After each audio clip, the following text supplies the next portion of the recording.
Labas vakar. Good evening. Dobry wieczór. Good evening. Labas vakaras. Your Excellency Archbishop Gintaras Grušas, Your Excellency Bishop Lionginas Virbalas, Your Excellency Bishop of Kaišiadorys Jonas Ivanauskas, Your Excellencies church leaders and representatives, dear Duke Michal Graham Dowmont Giedroyc, Your Excellencies, representatives of Ella George Windsor of the British royal family, Your Excellencies ambassadors, members of the parliament and the government, dear sister Anna Sudujko, the very reverend Vice-Postulator of the process of canonization of Blessed Mykolas Giedraitis, Skaidrūnė Vetcelienė, revered researcher of the Lithuanian Catholic Academy of Science, Dr. Darius Baronas, dear director of the Palace Museum, Dr. Vydas Dolinskas, dear representatives, heads of other museums, dear friends of the museum, supporters, ladies and gentlemen. We would like to welcome all of you to the Grand Renaissance Hall of the Palace of the Grand Dukes of Lithuania Museum, where the space is illuminated by the light and serene rays of Blessed Mykolas Giedraitis. Nearly 7 years ago, in November 2018, the Apostolic See delivered a message of great importance to the faithful of Lithuania and Poland. The heroic virtues of the servant of God Mykolas Giedraitis have been recognized, and his cult has been confirmed since time immemorial. From this date onwards, Mykolas Giedraitis is a blessed one, whose feast day is the May 4th, the day of his death. Today, in the capital of Vilnius, we will remember the member of the Duke's family, Mykolas Giedraitis. So on this occasion, we are grateful to all of you who have responded to the invitation of the Palace and the Diocese of Kaišiadorys to devote this evening to the memory of Blessed Mykolas Giedraitis. It's a truly an extraordinary year. It is the 600th anniversary of the birth of Blessed Mykolas, who is an exceptional personality. A personality whose work and deeds have been never forgotten and whose life is truly never-ending. These words are the guiding thread of this cultural evening called A Life That Never Ends. This evening we were greeted by the sounds of music, by the ensemble of the Shrine of Mercy, namely Milda Domonytė, Gabija Vaičiulienė, Jozapas Ivanauskas, Francesco de Fenu Continua, Gabriel Abraham Avila Martinez. A round of applause for our dear musicians.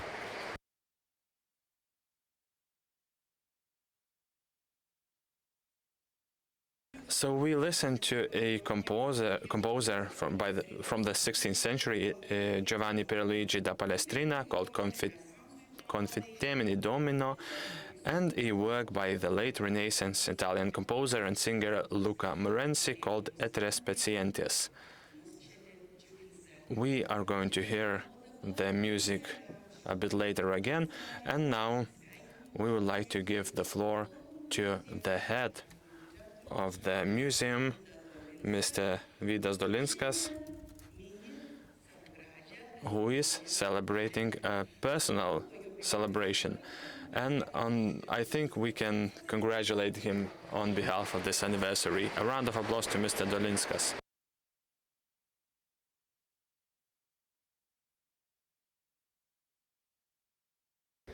Good evening, Your Excellencies, dear guests, Gintaras Lionginas, Your Excellency, Bishop of Kaišiadorys, Dr. Jonas, Your Excellency Duke Michal Giedroyc, as well as other representatives of the noble family of Giedraici, dear Sister Anna, dear Vice-Postulator Skaidrūnė, dear Darius, Your Excellencies, ladies and gentlemen,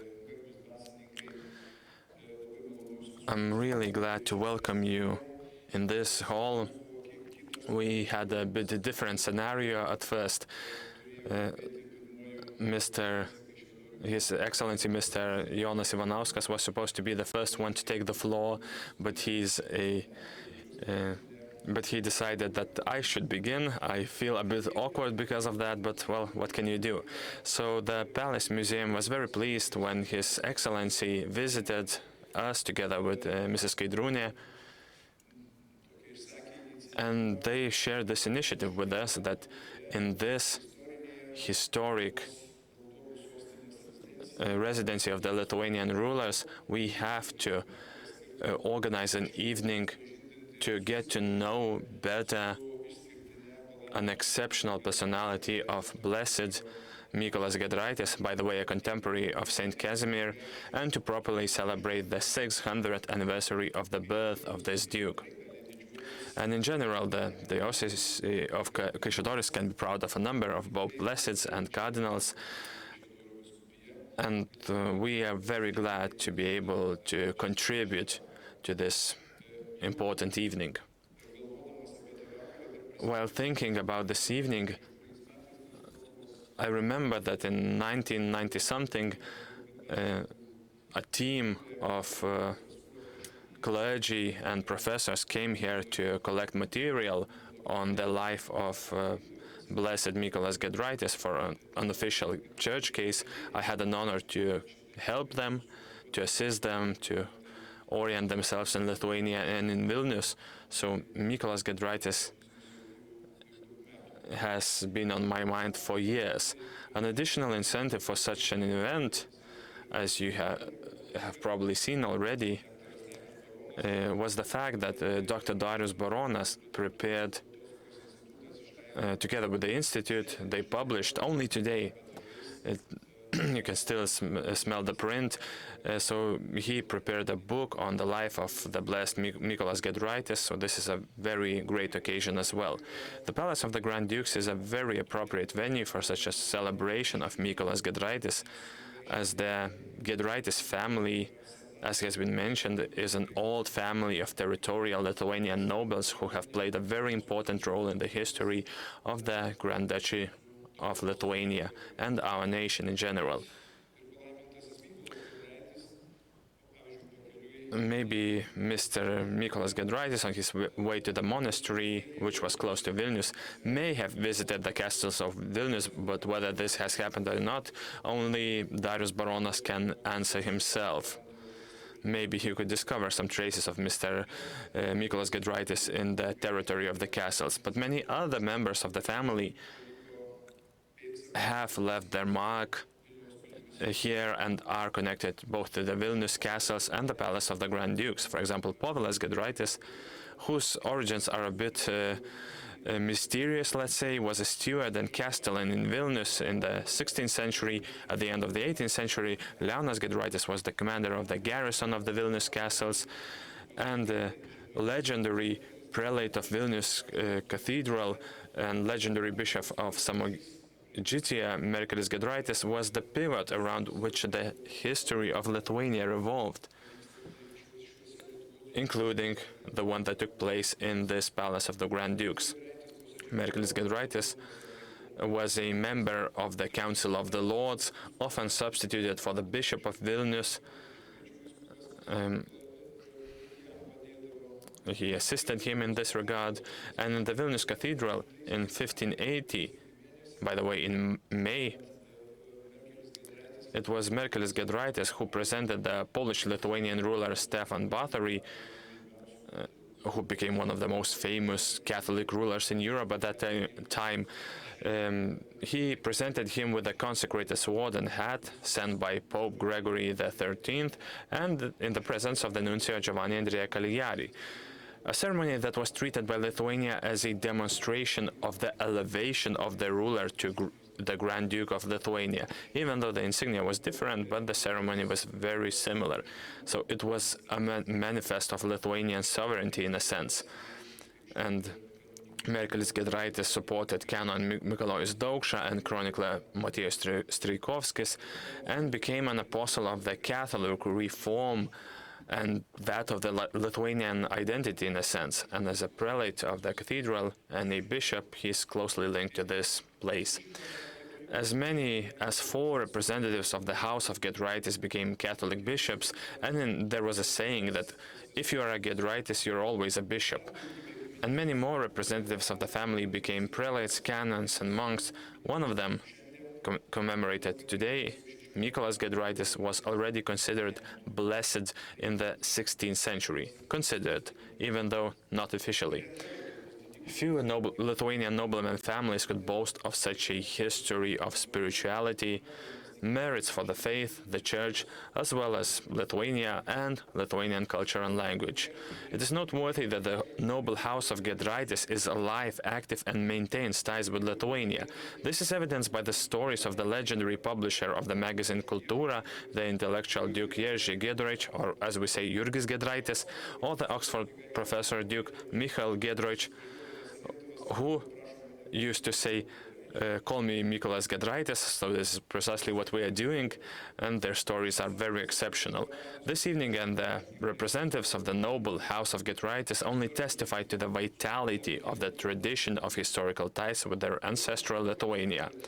From time to time in Lithuania, usually in jest, or sometimes seriously, among the historians, the idea of restoring the monarchy is considered, and to invite a representative of the house, someone from the house of Urag, the house of Czartoryski, the house of Sangushko, the house of Radvila, to the throne of the Grand Duke or the King of Lithuania. So I would suggest to remember the house of Giedraitis in such considerations. But on a more serious note, it is obvious that the Blessed Duke, Mykolas Giedraitis, as well as the merits of Bishop Merkelis Giedraitis or Juozapas Arnulfas Giedraitis, who translated the Holy Scripture into Lithuania, their merits are worthy of more attention, memory, and gratitude.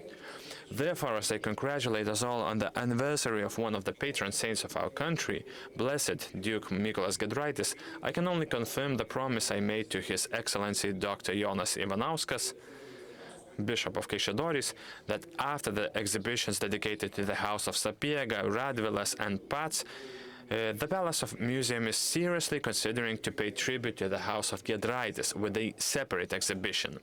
Thank you.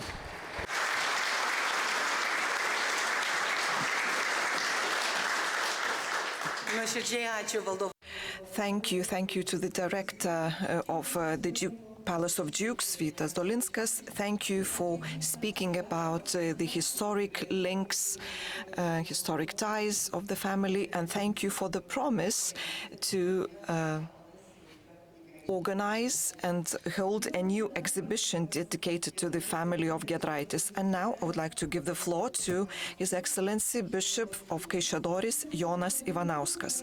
You are the main driver behind these events aimed at commemorating the path undertaken by Blessed Giedraitis. So the floor is yours. We look forward to your introductory words, because without you this event couldn't take place.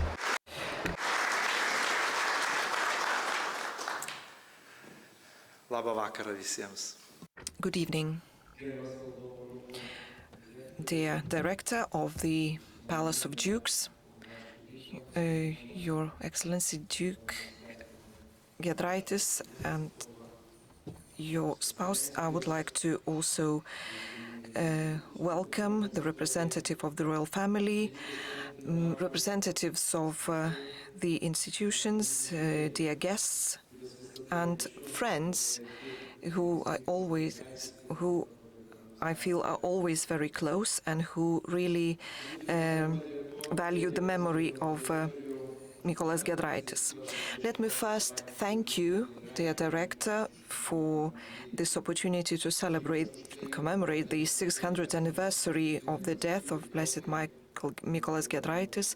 Thank you for commemorating the memory that's very precious to us, to our art history, Thank you for valuing everything that is related to our language, culture. Thank you for welcoming people from all over the world. Thank you to the scientists and organizers and staff of this museum in organizing this event. Thank you very much for coming tonight. I believe that we all feel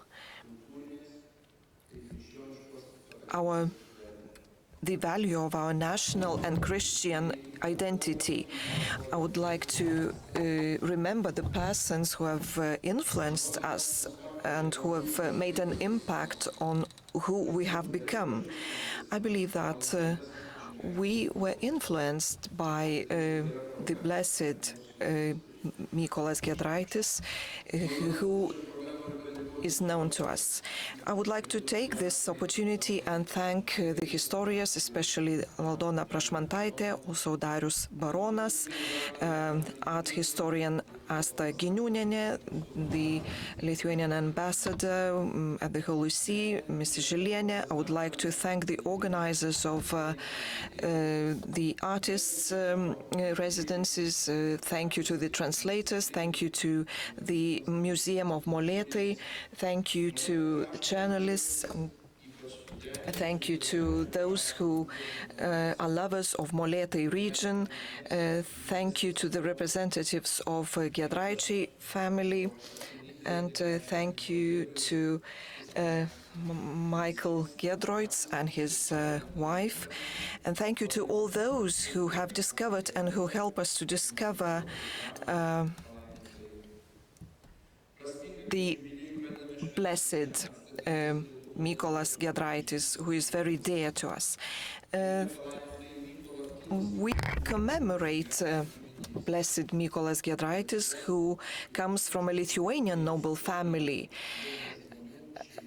And the history of Lithuania, the history of church, influenced the understanding, the awareness of the Lithuanian identity, history and culture.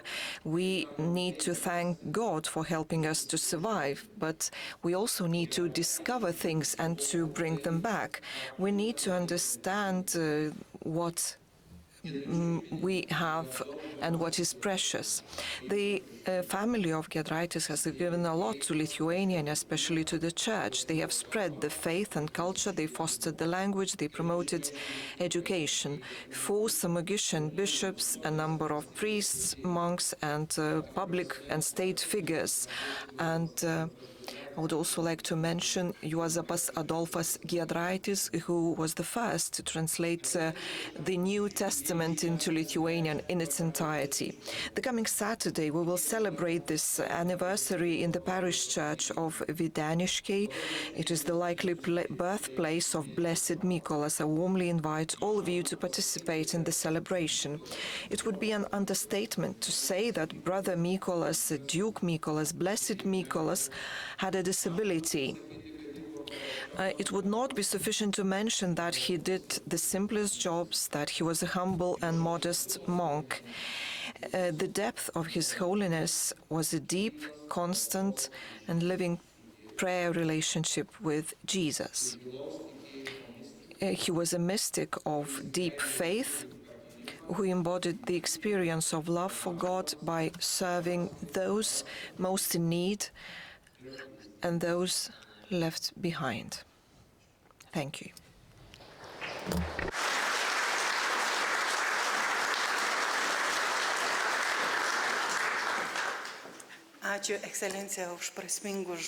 Thank you, Your Excellency, for your meaningful words. Today, we're very pleased to see that we have a guest from Poland, from the congregation of the Sisters of the Servants of Christ of the Holy Queen Jadwiga. So please, the floor is yours.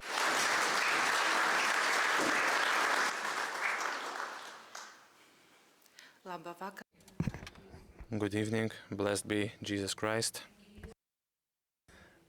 Dear everyone, I would like to speak in Lithuania, and that's what I will do. But first of all, I would like to apologize. My pronunciation may not be perfect all the time. Today we have gathered on a very special occasion. We commemorate the 600th anniversary of the birth of Blessed Mykolas Giedraitis, and on this special occasion, let us again listen to his life, to the message of his life. A quiet, hidden life, but the one that still sends light in the dark. Blessed Mykolas Giedraitis, the one we are talking about today, first of all is my countryman. We have a lot of things in common, the same homeland, the tradition of white Augustinian monks, love for God, love for Him who is, closeness to the Holy Mary. And let me put it this honestly, I consider him a friend of mine. So I gladly accepted the invitation to share my connection with him. My meeting with Mykolas was the way forward, a pathway in several stages, and this path continues to this day. Today I want to tell you more about this friendship because friendship is something you want to share, and the more we share it, the more it grows. I met the Blessed One for the first time through his biography. It was 32 years ago. I met him in Krakow as a student. I visited Saint Jadwiga sisters in Krakow. They are called the servants of the living Christ. And I was looking for myself at that time, and this name of the nuns community, the servants of the present Christ, touched me. And I realized I want to testify God who is present today. And this is when I received a proposal to translate from Lithuanian the biography of the Blessed Giedraitis by priest Paulius Rabikauskas. This was in Krakow, Poland, and this was when Mykolas opened up to me. He introduced himself to me. He revealed his pathway, how he followed Jesus and served the present God. Then I got to know him deeper. I visited his birthplace, the town of Giedroyc. It was a beautiful spring. The colors are very lively and bright. And then there was this question. Why did he leave us? This beautiful land, homeland. Today I'm aware of the answer. He heard the invitation to follow. And I, just like him, I gave my life. I left my country, my family, everything, because I heard the same voice. Love was the arena of Mykolas's life. Only the one who truly loved can understand this. This love, from the moment of baptism, led him further away. Dressed in a white robe, as an extension of the robes of baptism, not only reminded him of who he was, but it became a symbol to others. On this robe there was a heart with a cross, and I'm wearing the same sign today, like a symbol or a seal of God's love. Mykolas Giedraitis is the second patron saint after Queen Jadwiga of us, sisters. So Mykolas Giedraitis and his robe is the one who started our order. People come to St. Mark's Church in Krakow to talk to Mykolas, to ask for a prayer, and he listens to them. He was praying to them. He was present with the one who is also present. One of my strongest experiences concerning Mykolas was a discovery that Mykolas had friends. the great saints from Krakow. For example, Saint John Cantius, Shimon from Lipnica, Stanislav Kazimierczyk, Isaiah Boner, Stanislav Kazimierczyk, others, they all lived at the same time, they used to meet, they went through this process of holiness. And what about Mary? In the St. Mark's Church, there is still the icon of Holy Mary pointing to Jesus. This is where Mykolas used to pray. Mary then, as today, says, listen to him, follow him. And Mykolas did follow. Therefore, in the litany, he is called the pilgrim who walked the path that she showed. The pilgrim who walked the path that she showed. Holy Mary shaped his heart. This heart became a vessel of trust. She taught him dedication, not to look for yourself, but to give yourself to others. She taught him how to love Jesus and people. I thank God for Blessed Mykolas, for his friendship, for his wisdom, for his quiet presence in my life.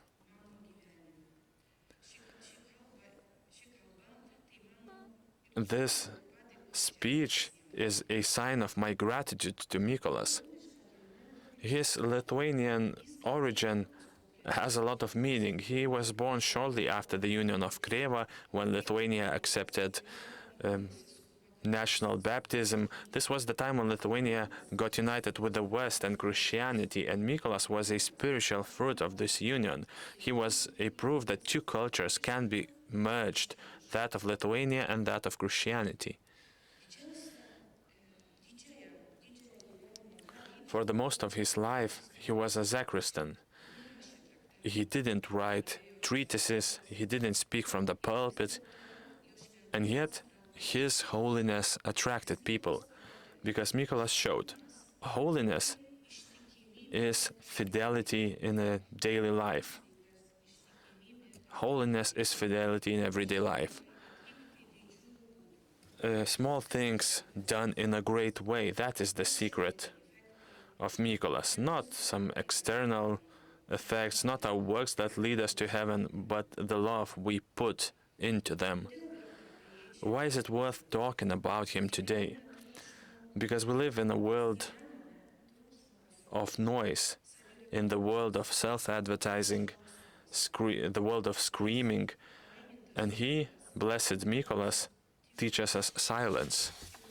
The silence that leads to the depths, to what is eternal. For us, Lithuanians and Poles, and every nation, he is a source of hope and pride. He shows that holiness can come from our land. We not just have a great history, but very deep spiritual roots.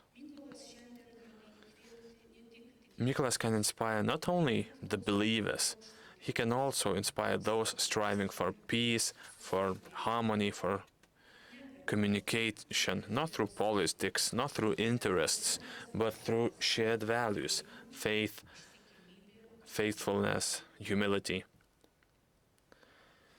He is a bridge between Lithuanians and Poles, a pilgrim who teaches us how to walk together. His life shall remind us we are all invited to the pilgrimage, and it is good to go together. And this path begins then when in the silence of our hearts we tell God yes. Just like Mykolas did this 600 years ago. But this answer still resonates.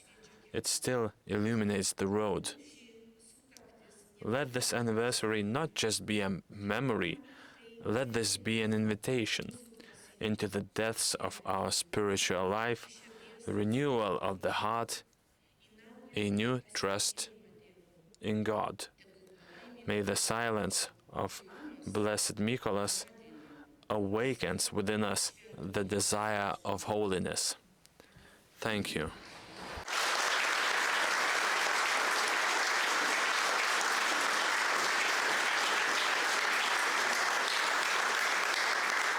Ačiū mielai sesei Anai už jau.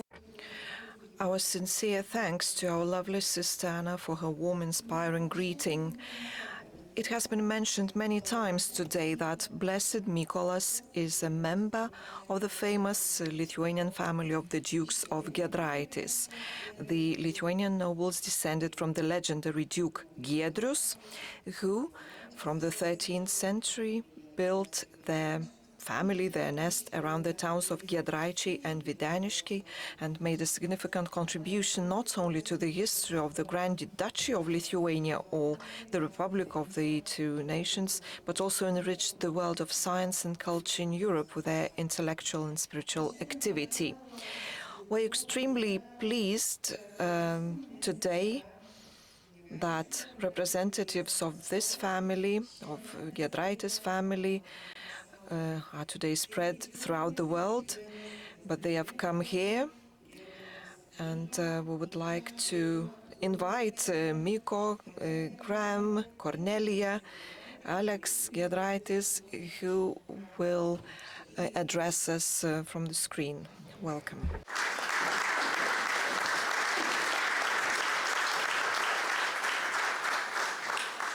Thank you very much. So, Cornelia and Alexander and I and several others here tonight are cousins of Blessed Mykolas and members of the princely family of Giedraitis.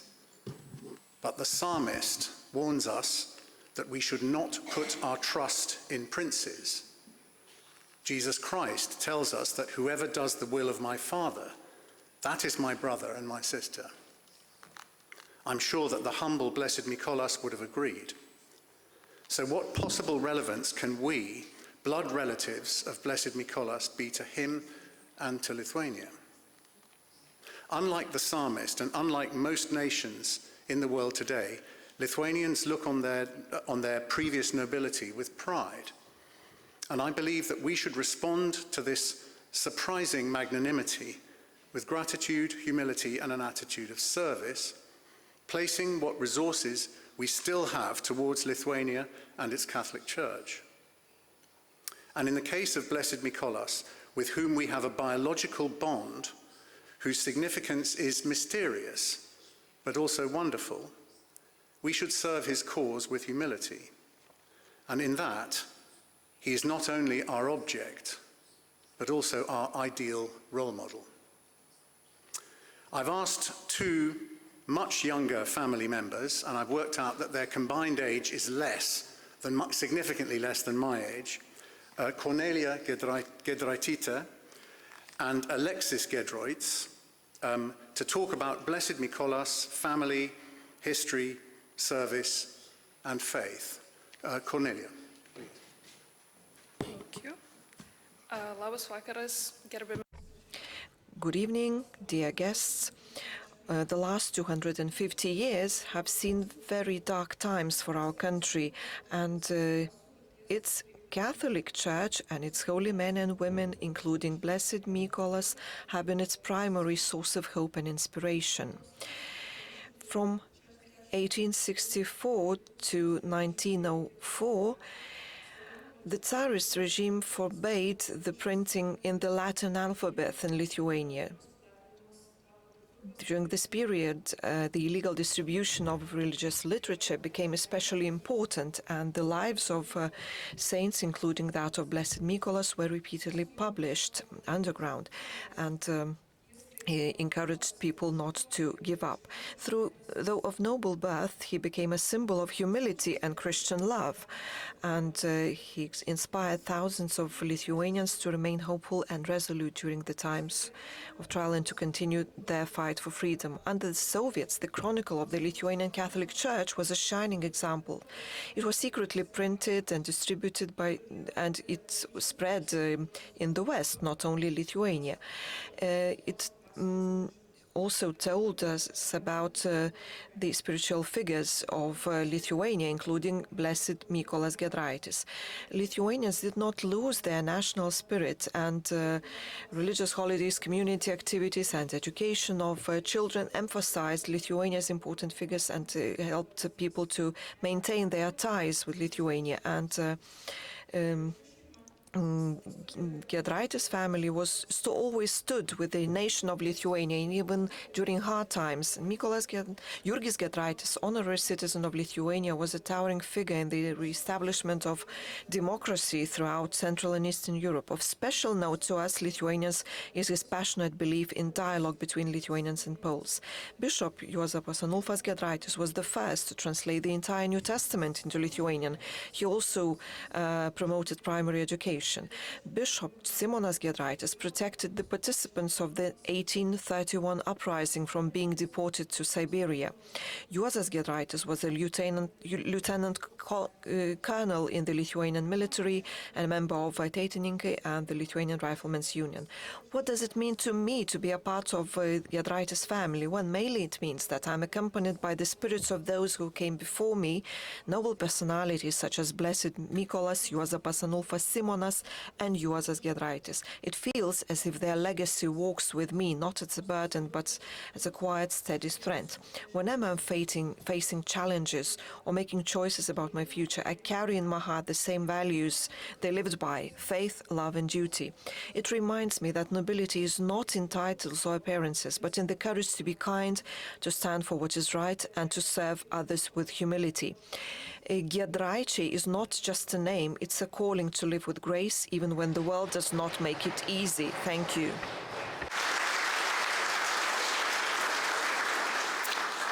Thank you very much, Cornelia. Now, I mentioned Alexis Giedroyc. He was supposed to be here. He works for an NGO in Kharkiv and therefore cannot be with us tonight in person, but he has sent a video recording for us, which the Royal Palace is now going to play for us. Thanks.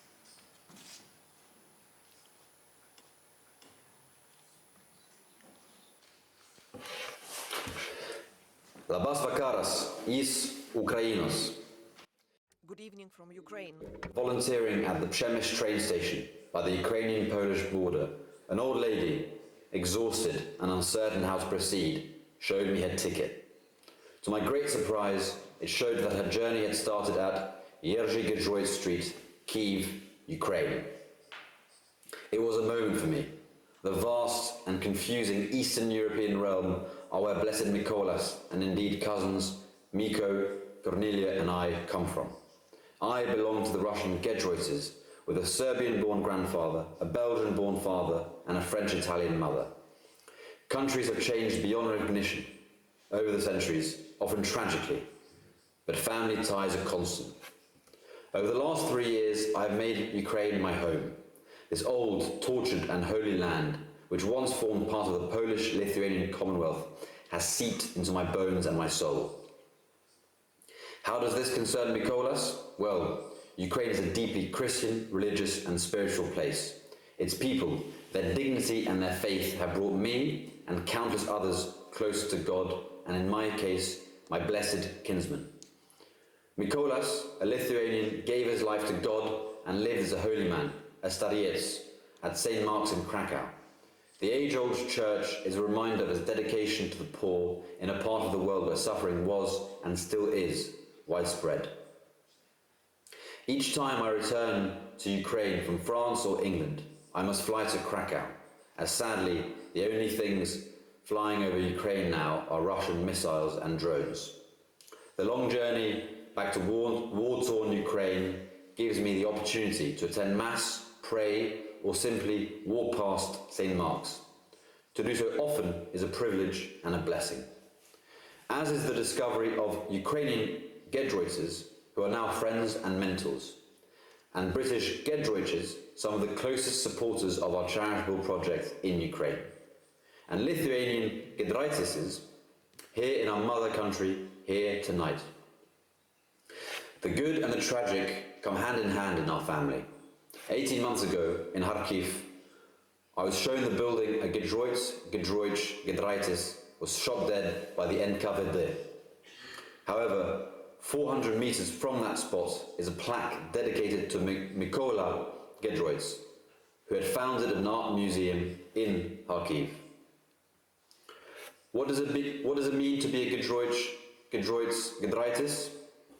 It is often meant having little or no money. It means having one's roots in a blurred and disrupted past where the questions of whether one is Lithuanian, Russian, Polish or Ukrainian are not easily answerable. It features long and perilous journeys, difficult pasts, forced labour in camps, changes in passports and in surname spellings, and cousins scattered throughout the globe. But it also means a life of dedication to Christ, to noble causes, to one's compatriots and to the poor, as well as a bit of a sense of mystery. Thank you very much. Дуже вам дякую.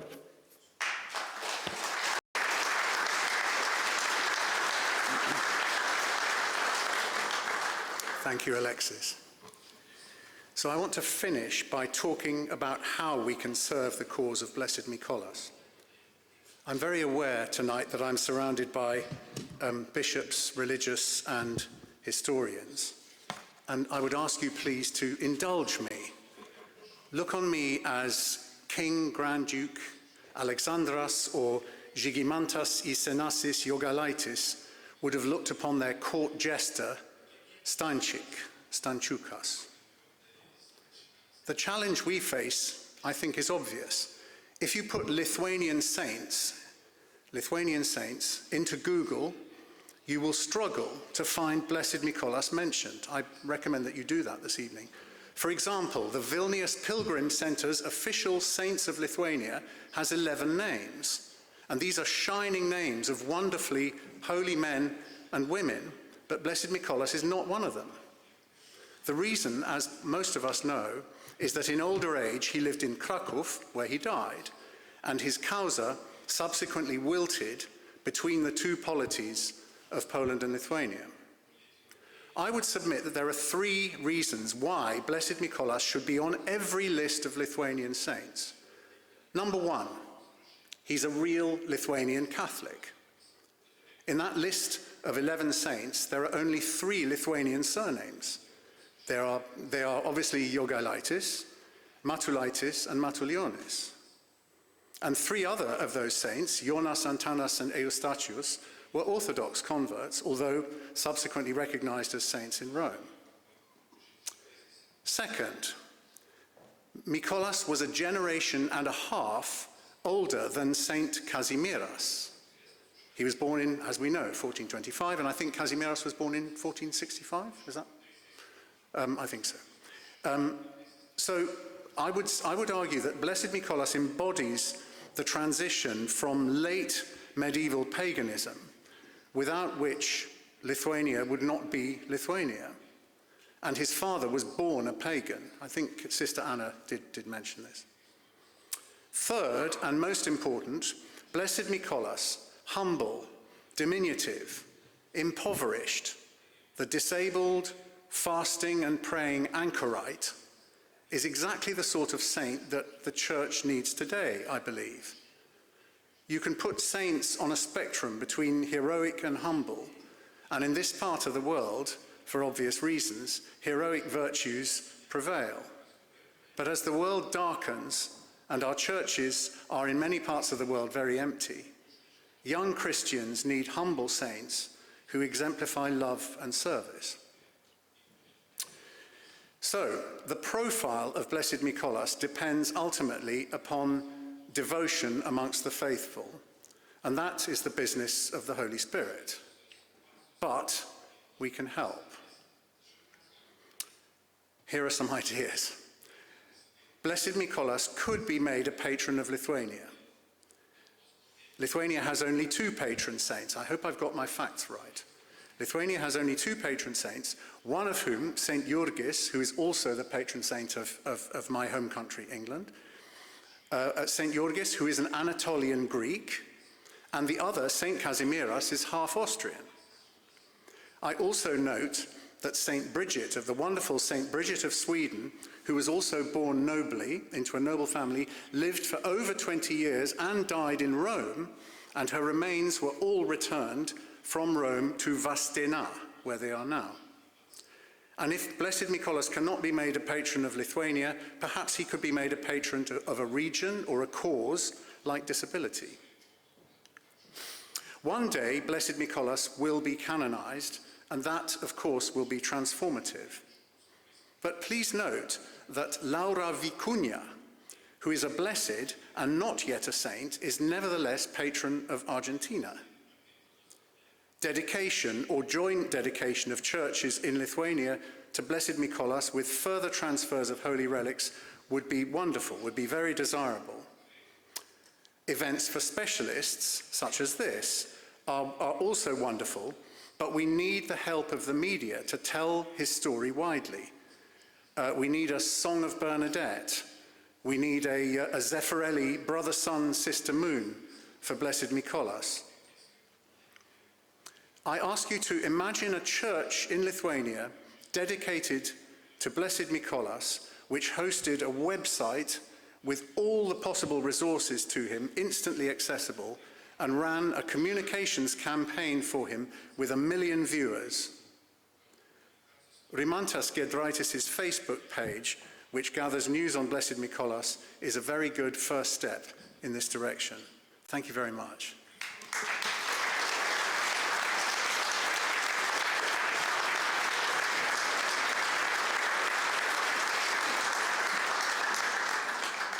Thank you very much. Nuoširdžiai dėkojame, nuoširdžiai Thank you so much for the representatives of the 3 different generations of the Giedraitis family for sharing here their ideas, their insights from the perspective of the family. Well, the history testifies, as we have heard, that immediately after his death, Blessed Mykolas Giedraitis was called a saint. Many miracles took place through his intercession, which are depicted in paintings and other testimonies, but it took centuries to confirm his status as a blessed. But this is only a halfway. We believe that we will see the fact of canonization, and we have a special person who will help us to walk this path, the Vice-Postulator of the canonization process of Blessed Mykolas Giedraitis, Skaidrūnė Vetcelienė. We would like to invite Skaidrūnė to give a word of greetings.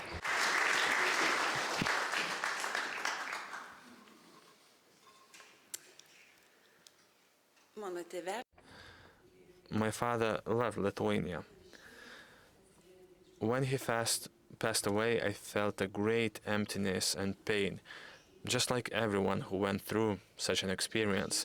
But however, when he passed away, he left behind the values he had cherished throughout his life, such as faith, love for his motherland, history, language, culture, family, respect for his parents, for his ancestors who have already passed away, the desire to know other cultures and to understand the transformations of history over time, and to act with responsibility and honor. He has given us love and paved the way to knowledge. While feeling the pain of loss, to my great surprise and joy, I got to know the life of Blessed Mykolas Giedraitis, like through a miracle.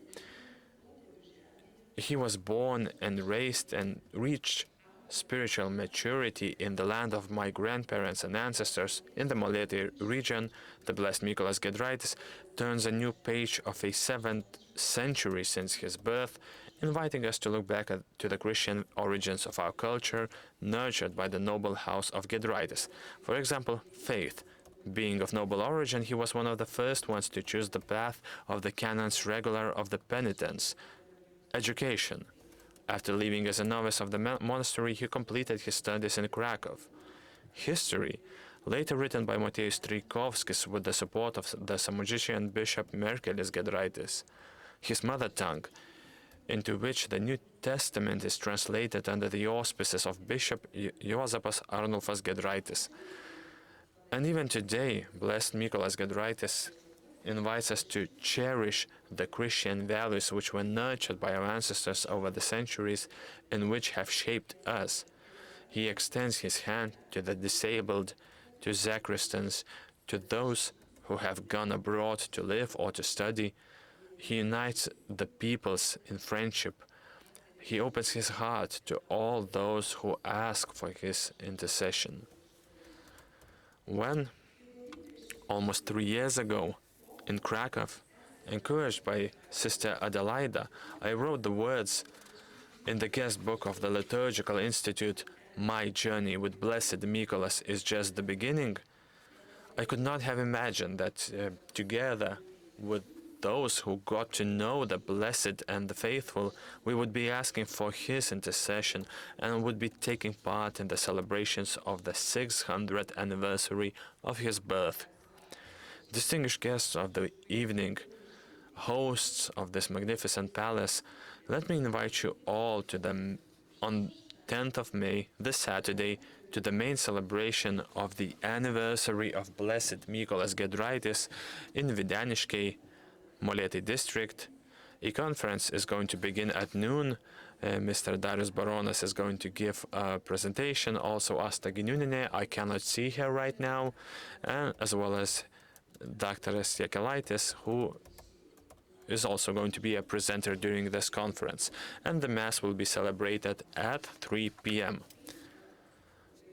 Also, I would like to invite all of you on Sunday, 18th of May, again at Videniškiai Monastery Museum for the opening of an arts exhibition called The Blessed in the Landscape. I am grateful to Blessed Mykolas, who opened the door that was knocked on. I'm grateful to His Excellency Bishop Jonas Ivanauskas of Kaišiadorys, who entrusted a laywoman with the honorable position of Vice-Postulator of the canonization process of Blessed Mykolas Giedraitis. I hope for Blessed Mykolas' patronage and ask for his intercession in this service. May the sound of holiness of Blessed Mykolas Giedraitis guide him to the glory of the altars. I thank those who have been touched by the blessed. Also, I'm grateful to Vydas Dolinskas and dear Ramune, who have contributed to this event to commemorate the 600th anniversary of Blessed Mykolas Giedraitis. I thank everyone who have opened their hearts and who are sharing their kind words, their creativity and works. Let us get to know Blessed Mykolas Giedraitis and open our hearts to his friendship. Thank you. Iš tiesų, ar ne simboliška? Isn't it symbolic, isn't it magical that while we were listening to the music of the 17th century music dedicated to Jesus Christ, we received news that we have a new Pope, and the news was announced by our Archbishop. I believe that we are here together with Blessed Mykolas here at the Palace of Grand Dukes. And now, to give more information about Blessed Mykolas, I would like to invite Dr. Darius Baronas, a scientist from the Lithuanian Academy of Catholic Sciences and researcher at the Institute of History. In the annotation to this lecture, the honorable lecturer Darius used a quote from his contemporaries, which I would like to reproduce. "Even you, Giedroyc, are by no means the smallest among the settlements of Lithuania. From you has come a holy man who is a source of wonder for Vilnius, gratitude for Krakow, and joy for Rome and for all the inhabitants of heaven." So welcome to the extraordinary life of Blessed Mykolas.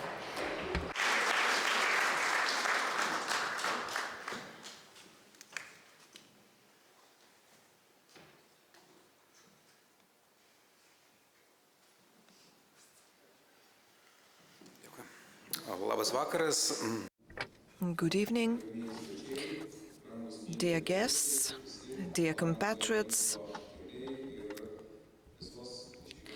fans of Blessed Mykolas Giedraitis, and those who cherish this family of Giedraitis. I'm very excited. I'm also a bit nervous, but I also feel this honorable duty. I always try to do what I can, what I have to. So I would like to express my happiness with the fact that I managed to achieve something. I want my lecture to be brief because, as you know, I will also have an obligation in Ivanauskas to speak about it. So I would like to speak about Blessed Mykolas Giedraitis as a regular canon of penitence. I would like to speak about his calling. The order to which he belonged is not as well known as Jesuits, Benedictines.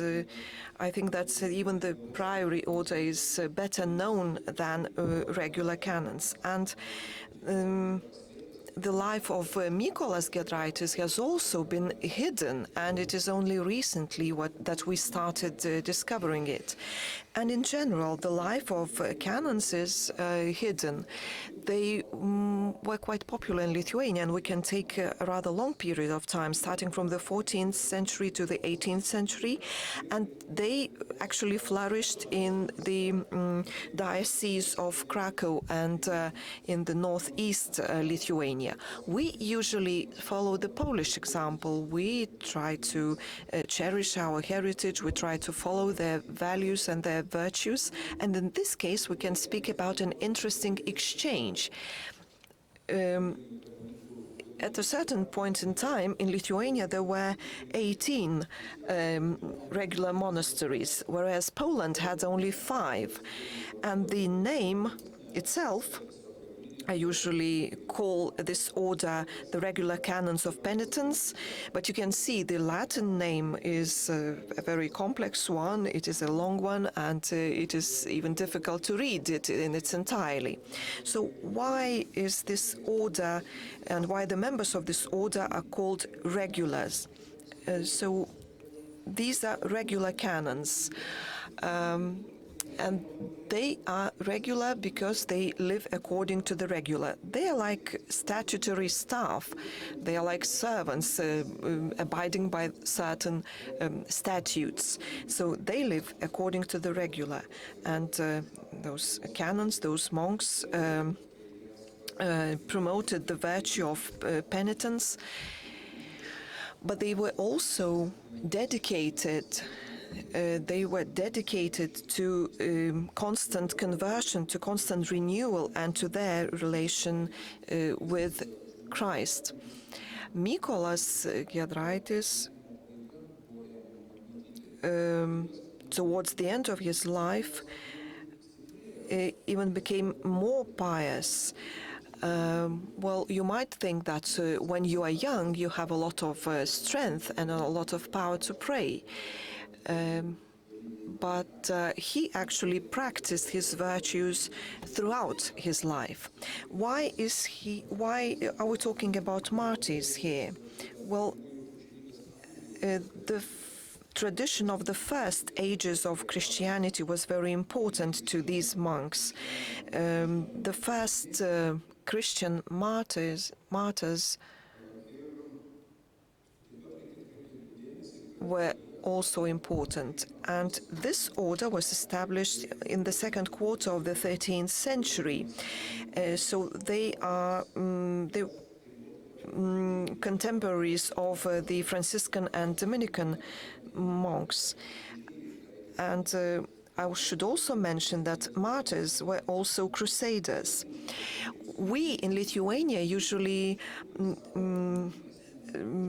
try to diminish, we even despise the Crusades, but I believe that Crusades were a heroic expression of people's dedication, of people's willingness to fight with all the means possible. And those powerful means were really necessary back then. We would now think twice about using such means. But in the past, if you thought twice, you might have had your head cut off. Of course, we can look for various examples, good and bad examples, and move forward. Another thing, why was that order established in Rome? And why was the life of that order a bit hidden even in Western Europe? We don't know where the first place of establishment was. We only know about that the church existed close to the Colosseum, but the exact location is not known, although it was in the very center of Rome. Later on, the authorities of that order moved to Prague. The Christian center in Prague and the center of this order existed in the 15th century. Later on, the center moved to Krakow, and then Vidaniškiai became the center. And this path taken from Krakow to Vidaniškis is magical. It is secret. It is difficult to explain. There are certain legends associated with that order, and you can see that they go back to the very first centuries of Christianity. We can speak about Pope Cletus, about the second successor to St. Peter, and the College of Priests established by him. And we're also talking about the charisma. And what does that mean? Well, in Lithuania, when Lithuania accepted Christianity, this was the form of Christianity that was promoted, and those were the first experiences of Christianity for Lithuanians. I believe that this helped our nation to become resilient, and it is a miracle that we, such a small nation, managed to survive among those cruel wars. And these regular canons and Mykolas Giedraitis did play their role. I don't want to diminish the importance of Jesuits, Dominicans or Franciscans, but we should not forget Blessed Mykolas Giedraitis and the order of regular canons. So I tried to present some biographical facts. I did it very briefly. We know that he finished his earthly journey being in unhappy circumstances. The general consensus is that he was born around 1425, during the last years of Vytautas rule. Lithuania was powerful then. It reached the peak of its power, and its borders extended to the Black Sea. However, during his childhood, there was a war between Švitrigaila and Žygimantas, and nevertheless, those external circumstances did not prevent that small child, Mykolas Giedraitis, to practice a rich spiritual life. And when Mr. Dolinskas asked me whether he visited the Palace of Grand Dukes, well, I don't know, but I believe that he did visit Vilnius. And there are some testimonies that he visited Šalčininkai in 1439. You know that it is not possible to travel to Šalčininkai without traveling via Vilnius. So if you travel to Šalčininkai, you will necessarily pass through Vilnius. And Franciscan Father Detloff, I believe, is right. And he says that Mykolas did visit Vilnius. And there is also a document which mentions Franciscans at that time.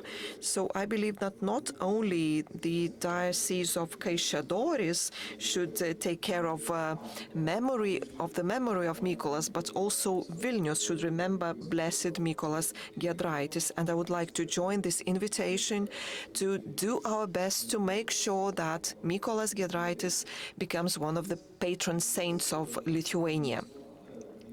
Sister Anna also mentioned that he heard this invitation like Abraham heard the invitation to leave his family and travel further.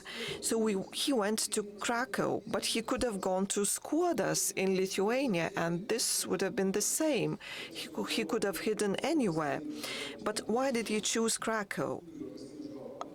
I can base my opinion on the opinion of priest Latak. I believe that there was a lack of appropriate schools in Lithuania.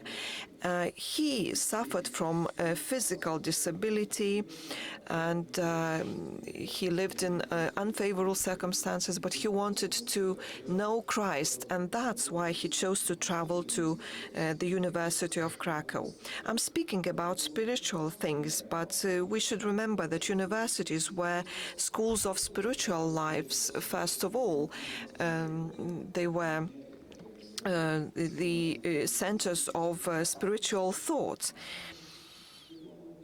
Now universities have become diploma-making machines. At that time, universities were different, and I believe that current universities should also go back to their calling and to go back to their roots.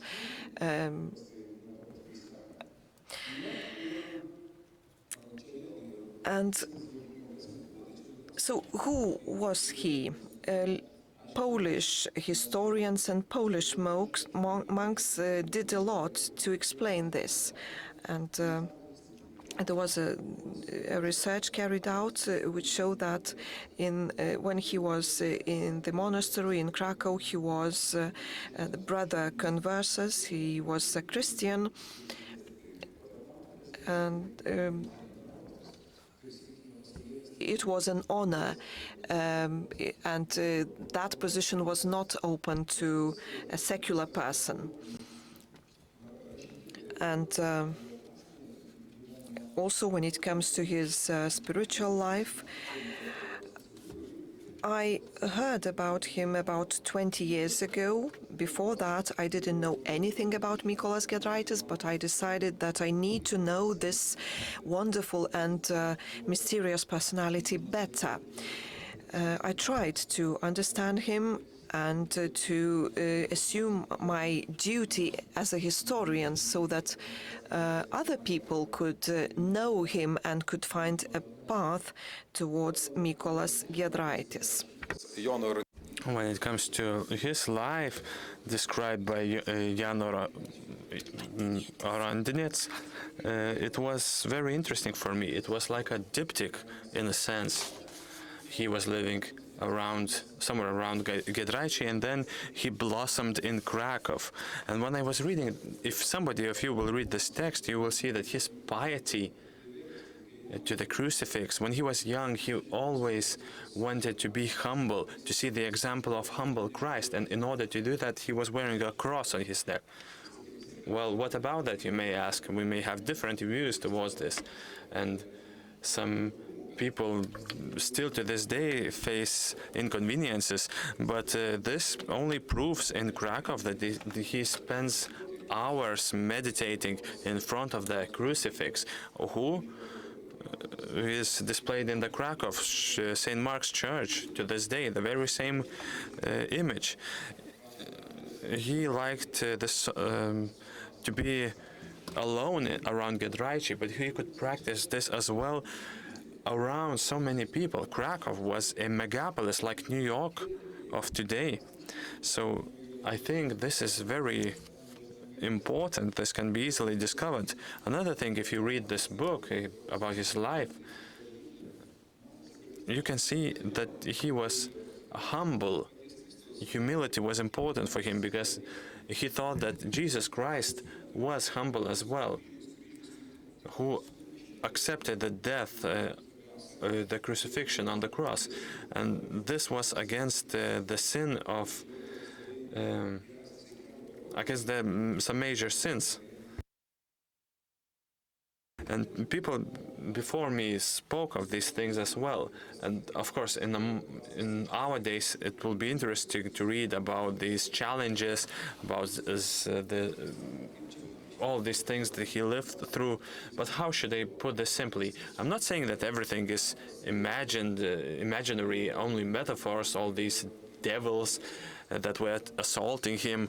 These are not only allegories, but of course what's important is to bear in mind that the difficulties of these challenges are the challenges to his faith, and the bigger the suffering which he overcame proves that his faith was stronger than the challenges themselves, and therefore he could be considered a saint because he could foresee the future, to stop the fire, to treat people. He was helping people who were suffering from diseases against which the medicine had no cure. So in this sense, Mykolas Giedraitis, as the priest Ivanauskas said 20 years ago,